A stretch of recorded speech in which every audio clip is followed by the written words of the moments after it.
करीब 3 दिनों तक मिसाइलों, ड्रोन हमलों और सैन्य कार्रवाई से दुनिया को एक बड़े युद्ध की आशंका में डालने वाले अमेरिका और ईरान ने फिलहाल टकराव पर विराम लगाने के संकेत दिए हैं। साथ ही दोनों देशों ने सैन्य कार्रवाई रोककर बातचीत के रास्ते आगे बढ़ने पर सहमति जताई है। बताया जा रहा है कि समझौते से जुड़े मुद्दों पर तकनीकी स्तर की बातचीत कतर में होगी, जबकि दुनिया की नज़रें हॉर्मुज़ स्ट्रेट पर टिकी हुई हैं, जहां से वैश्विक तेल आपूर्ति का एक बड़ा हिस्सा गुजरता है। लेकिन अब सवाल ये है कि क्या ये तनाव खत्म होने की शुरुआत है या सिर्फ एक स्थायी विराम। आदाब, मैं तरन्नुम अली और आप सब देख रहे हैं इनसाइड पब्लिक न्यूज़। मध्य पूर्व में लगातार बढ़ते तनाव के बीच आखिरकार एक राहत भरी खबर सामने आई है।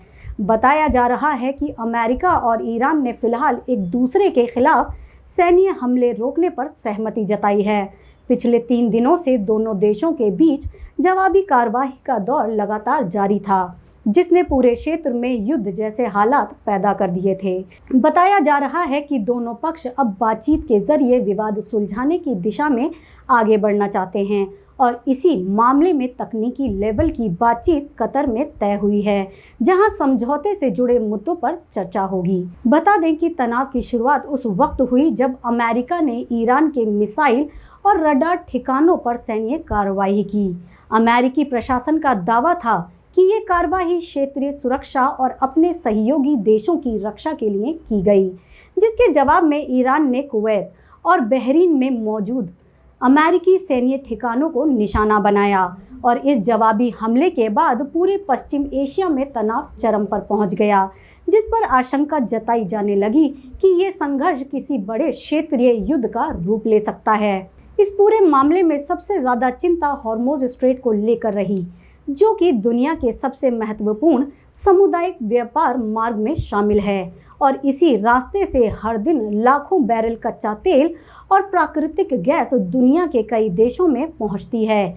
और अगर इस समुद्री मार्ग पर आवाजाही रुकती है तो वैश्विक ऊर्जा बाजार में भारी उथल-पुथल मच सकती है और अगर तेल की कीमतों में तेज उछाल आया तो इसका सीधा असर दुनिया भर की अर्थव्यवस्थाओं पर पड़ सकता है।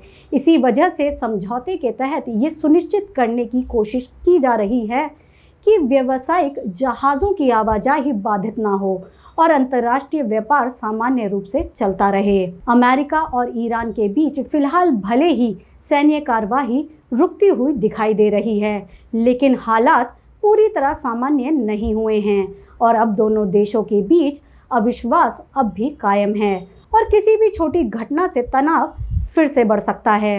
इसलिए आने वाले दिनों में कतर में होने वाली बातचीत बेहद अहम मानी जा रही है और इसी बैठक से ये भी तय होगा कि क्या ये संघर्ष स्थायी शांति की ओर बढ़ेगा या फिर स्थायी विराम साबित होगा। फिलहाल दुनिया ने राहत की सांस जरूर ली है, लेकिन ये राहत कितनी लंबी होगी इसका जवाब आने वाले दिनों की कूटनीतिक बातचीत में छिपा है। बंदूकों की आवाज़ थमी है, लेकिन भरोसे की बहाली अभी बाकी है। अब पूरी दुनिया की नज़रें कतर में होने वाली बैठक और दोनों देशों के अगले कदम पर टिकी हुई हैं।